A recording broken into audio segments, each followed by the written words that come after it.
तनोतु सह वीर्यं करवावहै तेजस्विनावधीतमस्तु मा विद्विषावहै।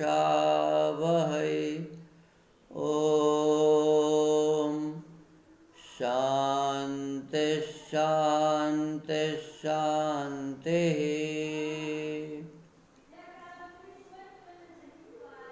आदरणीय श्रोतागण, सादर नमस्ते। स्वाध्याय के क्रम में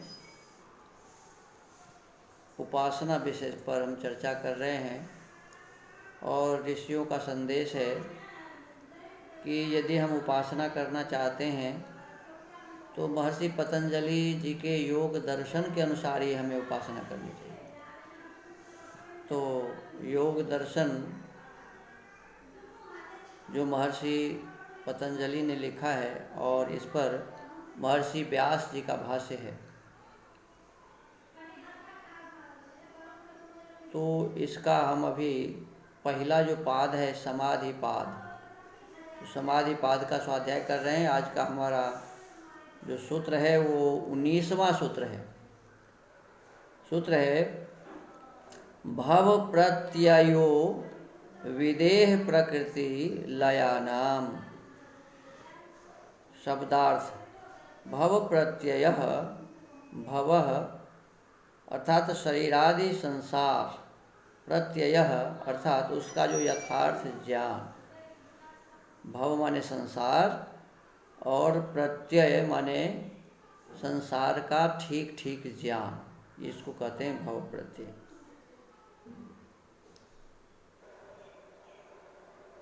तो कहते हैं उसका जो यथार्थ ज्ञान, उससे जो समाधि होती है, माने इस संसार और संसार के ठीक ठीक जानने से जो समाधि होती है वह भव प्रत्यय नामक असंप्रज्ञात समाधि है। असंप्रज्ञात समाधि के ये भेद लिखते हैं कि असंप्रज्ञात समाधि में एक भव प्रत्यय असंप्रज्ञात समाधि होता है। कहते हैं कि विदेह प्रकृति लयानाम, विदेह जो देह से अपना स्वामित्व हटाकर ईश्वर का स्वामित्व मानते हैं तथा देहाभिमान से रहित और देह को उत्पत्ति विनाश आदि दोष युक्त देखकर ईश्वर की उपासना करते हैं, वे विदेह योगी कहलाते हैं। श्री महर्षि जनक जी को विदेह कहा जाता है। प्रकृति लय सत्व रज तम प्रकृति, उससे उत्पन्न महत्त्व अहंकार तन्मात्राएं, ये प्रकृति भी हैं और विकृति भी हैं। इनको जो अत्यंत परिश्रम और तल्लीनता पूर्वक जानकर और इनमें दोष देखकर ईश्वर की उपासना करते हैं, वे प्रकृति लय योगी कहलाते हैं।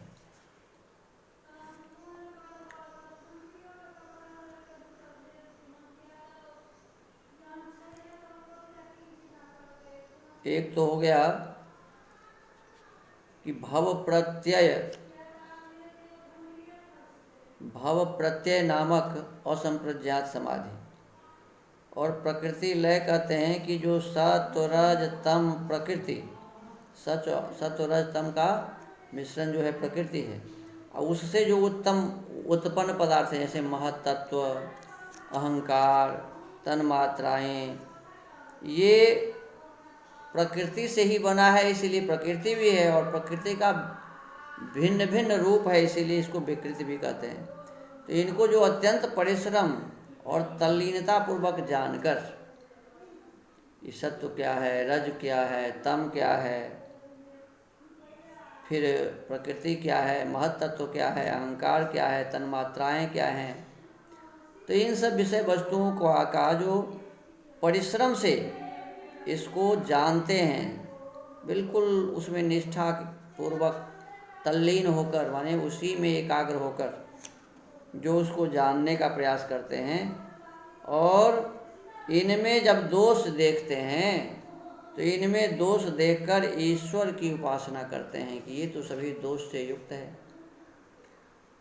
ऐसे योगी प्रकृति लय योगी कहलाते हैं। सूत्रार्थ है, विदेह और प्रकृति लय योगियों की भव प्रत्यय नामक असंप्रज्ञात समाधि होती है। ये असंप्रज्ञात समाधि दो प्रकार के योगियों की होती है, जो विदेह होते हैं और जो प्रकृति लय होते हैं। विदेह का मतलब है देह में रहते हुए भी देह का कोई अभिमान न होना। महर्षि व्यास कहते हैं कि विदेहानां देवानां भव प्रत्ययः ते ही स्वसंस्कार मात्रोपयोगेन चित्तेन कैवल्य पदमिवानुभवन्तः स्वसंस्कार विपाकं तथा जातीय कमति वाहयन्ति तथा प्रकृतिलयाः साधिकारे चेतसि प्रकृतिलीने कैवल्य पदमिवानुभवन्ति यावन्न पुरावर्ततेऽधिकार वशाञ्चित्तमिति।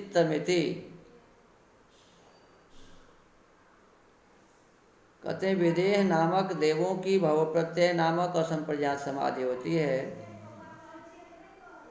वे अपने संस्कार मात्र अवशिष्ट चित्त से कैवल्य पद जैसा अनुभव करते हुए अपने संस्कारों के अनुरूप फलों को भोगते हुए समाप्त करते हैं। उसी प्रकार प्रकृति लय भव प्रत्यय नामक असंप्रज्ञात समाधि वाले प्रकृति लीन योगी भी अकृत कृत्य चित्त के प्रकृति में लीन होने पर कैवल्य पद जैसा अनुभव करते रहते हैं, जब तक कि उनका चित्त भोग तथा वर्ग के सिद्ध न करने के कारण फिर से लौकिक स्थिति में नहीं आता। इस सूत्र पर स्वामी सत्यपति जी महाराज अपने योग प्रकाश नामक ग्रंथ में लिखते हैं